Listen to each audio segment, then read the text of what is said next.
Amis investisseurs, bonjour, bienvenue dans cette nouvelle vidéo. Ce que je vous propose dans cette vidéo, c'est de parler du marché de la tech américaine. Alors pourquoi je vous propose cette vidéo aujourd'hui? Puisqu'on parle beaucoup actuellement des valeurs technologiques sur le marché américain, puisqu'on a une très forte envolée, notamment du Nasdaq ces dernières semaines. Alors même si on a eu un début de crack, alors je ne sais pas si on peut encore appeler ça un crack, mais on a eu 2-3 séances de forte baisse la semaine dernière. Et c'est le bon moment, je pense, pour se poser la question de savoir est-ce qu'on est actuellement dans une bulle ou pas. Voilà, donc avant de démarrer cette vidéo, j'ai deux petits teasings à vous faire en introduction. La première, c'est que je vais essayer de faire un petit peu plus de vidéos que ce que j'avais fait jusqu'à maintenant. Mon objectif, ce serait d'essayer de faire, allez, disons 2 vidéos par mois, ce serait bien. Depuis que j'ai démarré ma chaîne, j'étais plutôt à une vidéo par mois, voire une tous les 2 mois.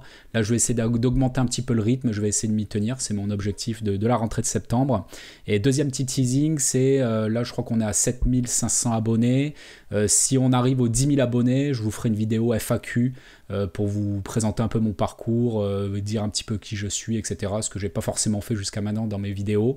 Voilà. Donc du coup, pour revenir sur le sujet de la vidéo, est-ce qu'on est actuellement sur une bulle ou pas sur le marché de la tech américaine? Pour tenter de répondre à cette question, je vous propose de voir déjà dans un premier temps le rappel sur comment on fait de la valorisation d'actions. Donc j'avais déjà fait 2 vidéos sur ce sujet-là, comment on valorise une action, comment on calcule un peu le prix théorique d'une valeur. Donc je ferai un rappel très rapide.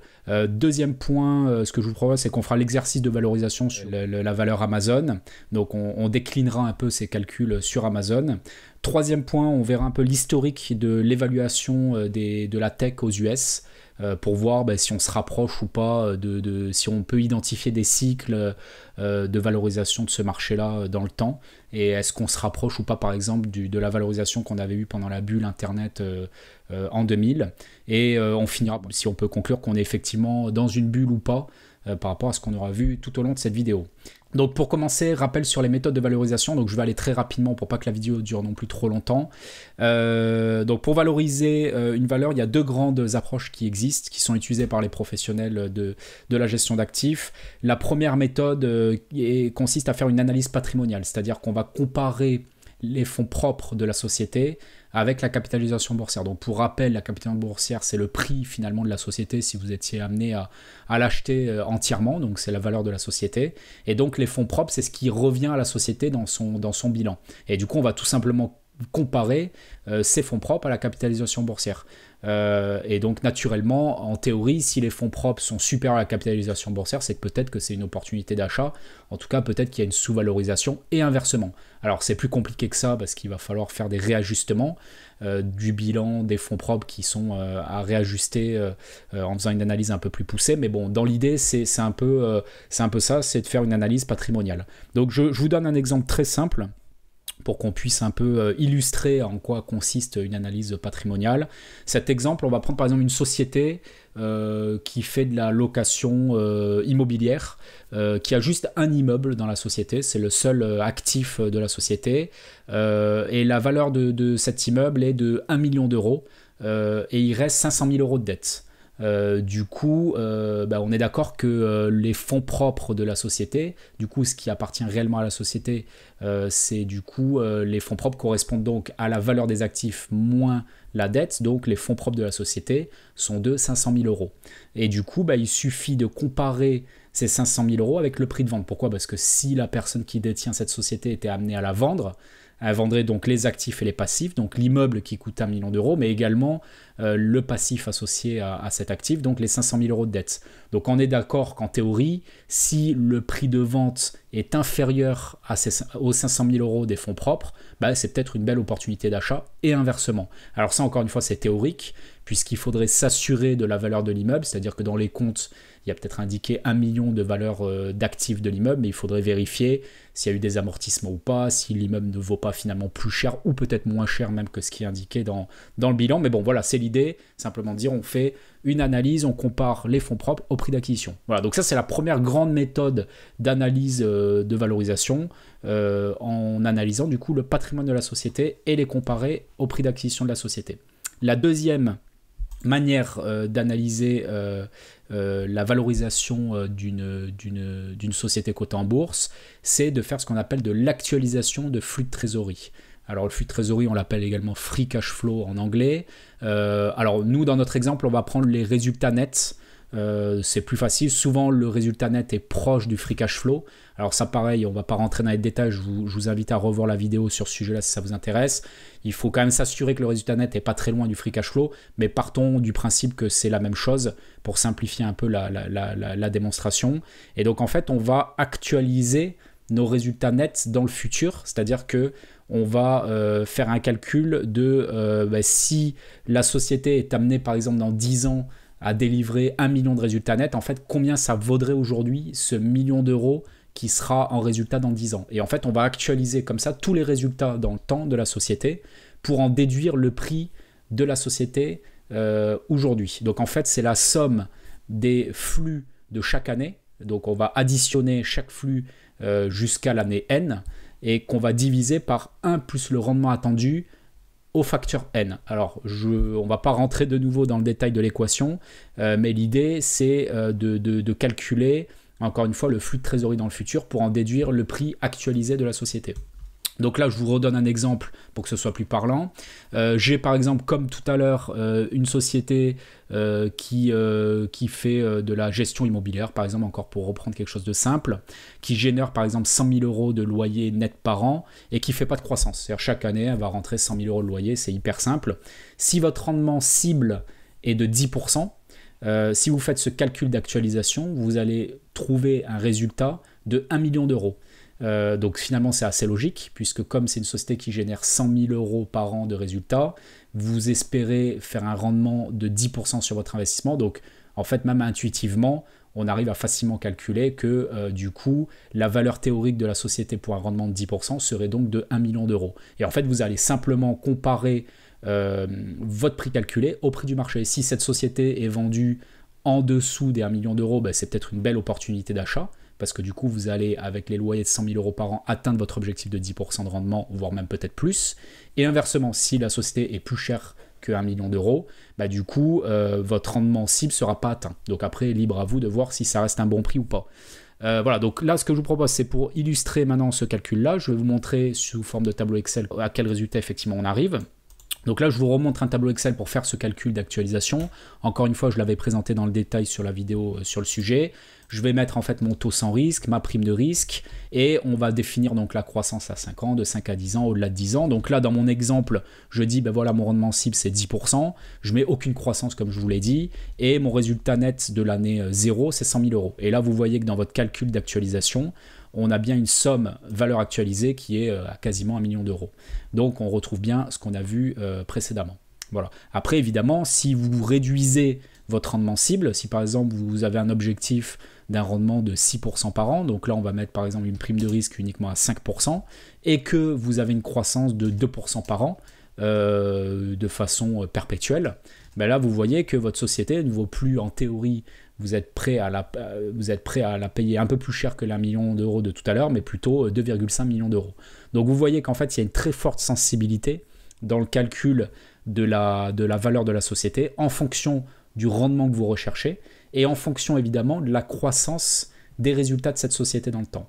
Et pourquoi j'insiste un peu là-dessus? Parce qu'on va le voir dans notre calcul sur les valeurs de croissance américaine, où il y a évidemment des croissances qu'on va retrouver ici qui sont très importantes, vont évidemment avoir une influence importante sur notre résultat de somme actualisée. Donc maintenant, ce que je vous propose, c'est qu'on va faire l'exercice sur la société Amazon. Donc là, j'ai ressorti récemment les chiffres Amazon qu'on peut retrouver donc sur différents sites. Donc actuellement, la société se valorise à une capitalisation boursière, donc vaut actuellement dans les 1680 milliards de dollars. Les capitaux propres fin 2019 étaient de 52 milliards. Et on a un résultat en 2019 qui était de 11 milliards, on projette en 2020 16 milliards, en 2021 22 milliards, etc. etc. Donc là, si on s'amuse à faire notre calcul d'actualisation comme tout à l'heure, donc là j'ai rentré les données Amazon sur ce tableau-là, si je fais d'abord ma première analyse, qui est une analyse patrimoniale, mes capitaux propres fin 2019 étaient donc de 52 milliards, comme on l'a vu tout à l'heure, et aujourd'hui, donc la valeur vaut quasiment 1700 milliards de dollars. Donc là, vous voyez que sur un calcul très rapide de patrimoine, aujourd'hui, la société vaut plus de 30 fois ses fonds propres. Donc là, on voit tout de suite qu'il y a un gros problème. Soit la société est très largement survalorisée, parce qu'évidemment, si on est au-dessus de 1, comme on l'a vu tout à l'heure, c'est qu'a priori, c'est un petit peu cher. Bon, en fait, ce qui se passe, c'est que sur les sociétés technologiques, c'est un peu l'analyse patrimoniale n'est pas forcément adaptée. Pourquoi ? Parce que vous allez avoir une bonne partie des actifs des sociétés technologiques qui ne sont pas inscrites au bilan.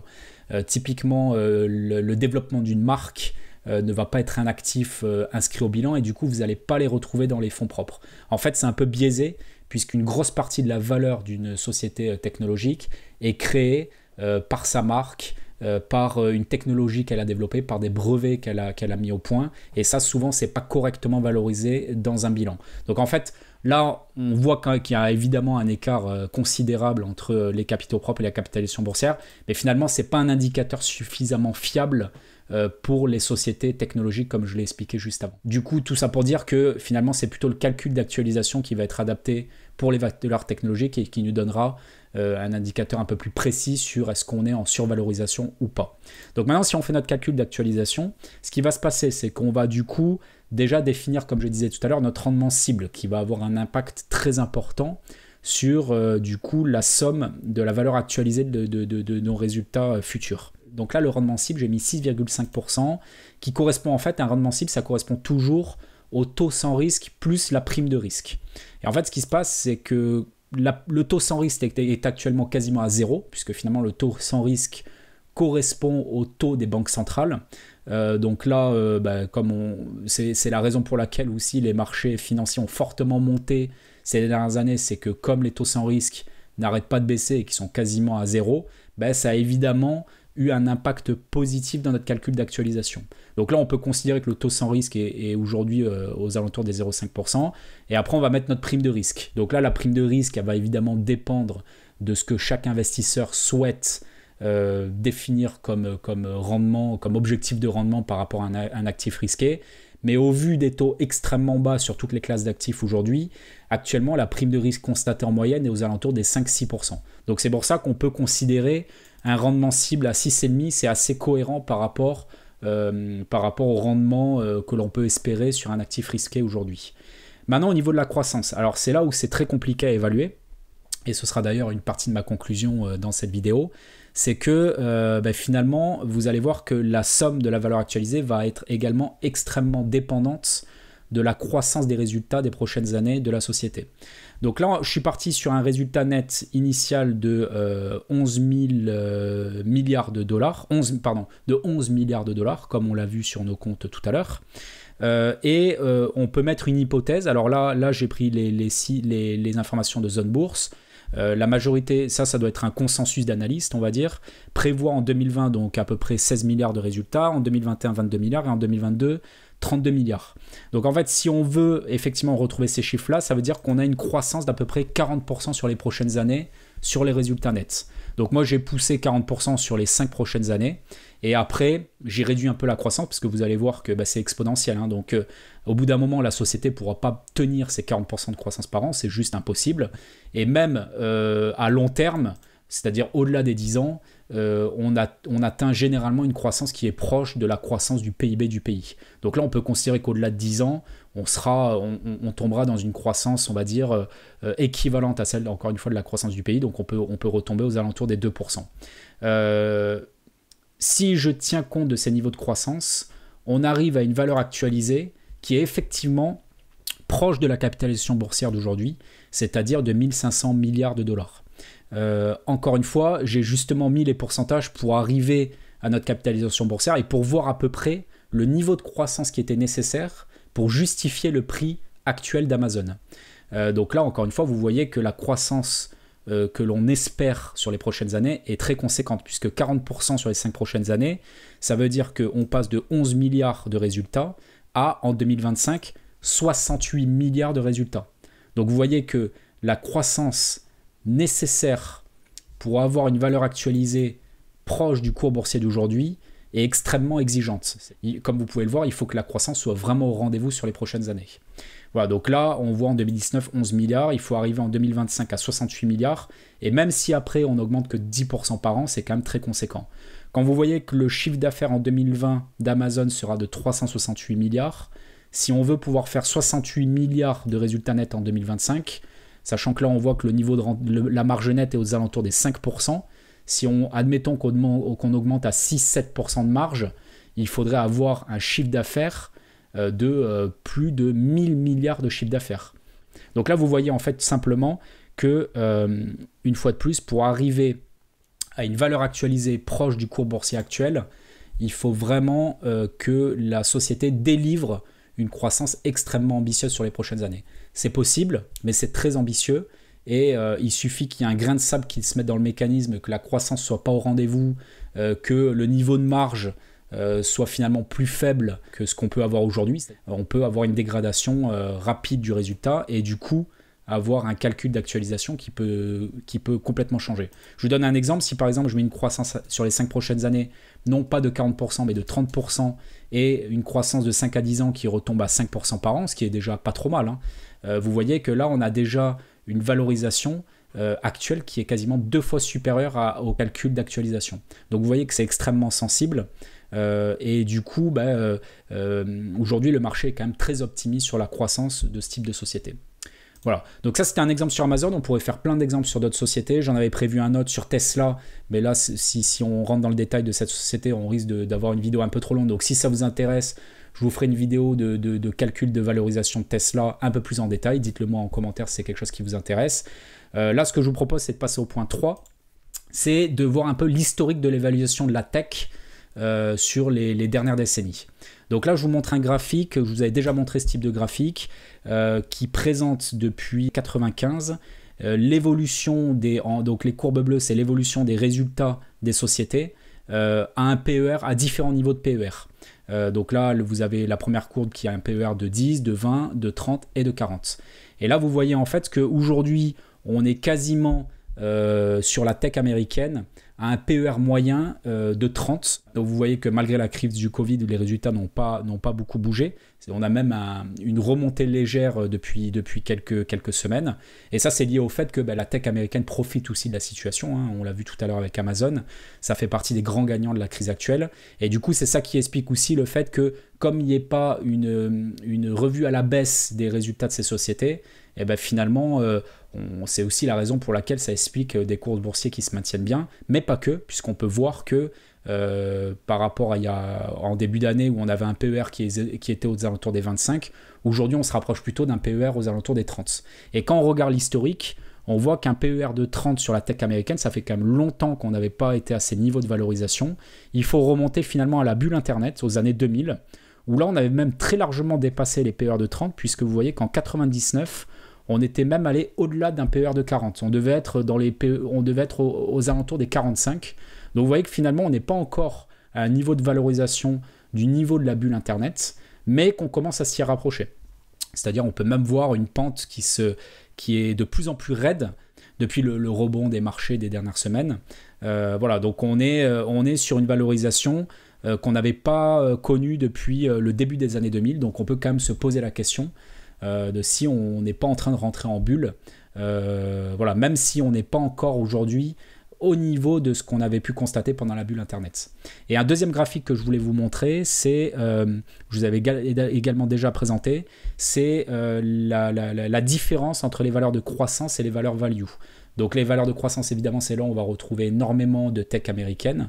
Et vous voyez que l'écart n'arrête pas de grandir entre les valeurs de croissance et les valeurs value. Et voilà, donc on peut également se demander, et là on commence également à retrouver une forte décorrélation qu'on avait vue pendant la bulle Internet à partir de 99, où on voit qu'il y a eu un très gros décrochage entre value et croissance, qu'on est en train également de reproduire sur cette année 2020. Donc on peut également se demander si ce décrochage est sain et s'il peut durer dans le temps. Voilà, donc J'espère que ces différentes illustrations vous ont permis d'un petit peu mieux comprendre la situation actuelle. Du coup, en conclusion, qu'est-ce qu'on peut en conclure? Que sur les différents calculs qu'on a vus, le calcul patrimonial, évidemment, sur la tech américaine, on voit que la capitalisation boursière des sociétés est très très supérieure, et très largement supérieure aux fonds propres des sociétés de la tech, mais que finalement, c'est une méthode de calcul qui n'est pas vraiment adaptée, puisqu'il y a les actifs intangibles qui sont souvent non comptabilisés dans les bilans des sociétés, et du coup, on n'a pas les véritables fonds propres de la société. Et sur le calcul de flux de trésorerie qui est beaucoup plus adapté aux sociétés de la tech, pour que les valorisations actuelles soient justifiées, il faut qu'il y ait de nombreuses hypothèses qui soient validées et qui se confirment dans le temps. À savoir, il faut qu'on maintienne une croissance exponentielle sur les 5 prochaines années à minima. Donc à court terme, il faut vraiment que les sociétés délivrent des croissances extrêmement importantes sur leurs résultats, comme on l'a vu dans l'exemple d'Amazon.